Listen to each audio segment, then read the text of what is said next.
ইরানি ট্রফিতে আপনার দুর্ধর্ষ সেই ইনিংস, রঞ্জি ট্রফিতে একের পর এক অসাধারণ ইনিংস, কোথাও গিয়ে কি আজকের দিনে দাঁড়িয়ে মনে হয় যে আপনি বঞ্চিত হলেন? কারণ আপনার যে পোটেনশিয়াল, আপনার যে ক্রেডিবিলিটি সেই সময় ছিল, আপনার তো অবশ্যই ভারতীয় দলে খেলার কথা।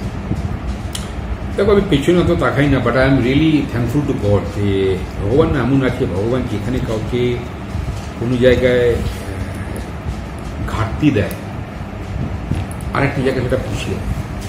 সো মেবি হয়তো the ability I played as a cricketer হয়তো কিছু আমার প্লাস হওয়া উচিত ছিল, যেটা হয়নি। But god is so kind যে আমি এরকম একটা ক্রিকেট অ্যাসোসিয়েশন অফ বেঙ্গলের মতন অ্যাসোসিয়েশনে আমি সেক্রেটারি হই, তারপর আমি প্রেসিডেন্ট। তো আমার মনে হয় আমার কোনো I don't have any grievance, কোনো দুঃখ নেই। বিকজ হয়তো কিছু কিছু জিনিস আমি পাইনি, বাট সেটা on the other hand side আমি পেয়েছি। I don't regret. ওই সময়টা তুমি নিজেকে কিভাবে সামলেছিলে? ইরানি ট্রফিতে ওই ইনিংস আমরা দেখলাম, কর্ণাটকের বিরুদ্ধে অলৌকিক ইনিংস, সেখানে তুমি তোমার চোট নিয়ে, মানে ভাঙা পা নিয়ে তুমি দলকে জেতালে।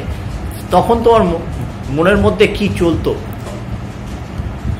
ডেফিনেটলি তখনকার দিনে প্লেয়ারদের তো একটাই লক্ষ্য ছিল যে দেশের হয়ে খেলার, প্রথমে স্টেট তারপর দেশ। আমিও সেরকমই ছিলাম। তখনকার দিনে ক্রিকেটে there was no money in the cricket. এমনও হয়েছে যে আমরা যে অ্যালাউন্স পেলাম তার থেকে বেশি খরচা হয়ে যেত আমাদের ক্ষেত্রে। তো that was those days, but cricket has change drastically last 30 years. After IPL প্লেয়ার্সদের জন্য এটা খুব ভালো হয়েছে, because players are financially stable. আমি মনে করি একটা লোক যদি ফাইন্যান্সিয়ালি স্টেবল না হয়, তার পক্ষে কোনো কিছুই করা সম্ভব নয়।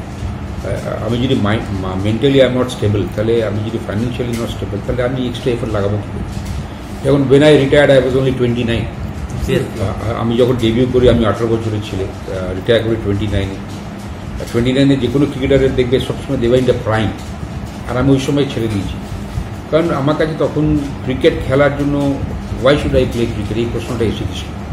Why should I West my time? কারণ আমি যদি খেলি একটা ইয়াং ছেলে তখন খেলতে যার জায়গা পাবে না। আর আমার কাছে তখন ভারতীয় দলে খেলার আর কোনো জায়গা ছিল না, কোনো দরজা ছিল না। So I got two options: to join the business or to carry on with my cricket. So I ভাবলাম the second option is a better choice. কারণ তারপর পুরো জীবন পড়ে আছে। So I took that second option. আমার মনে হয় এখন আমার ডিসিশনটা আমি ঠিকই নিয়েছি। অনেক ধন্যবাদ শ্রেয়াসী। ধন্যবাদ।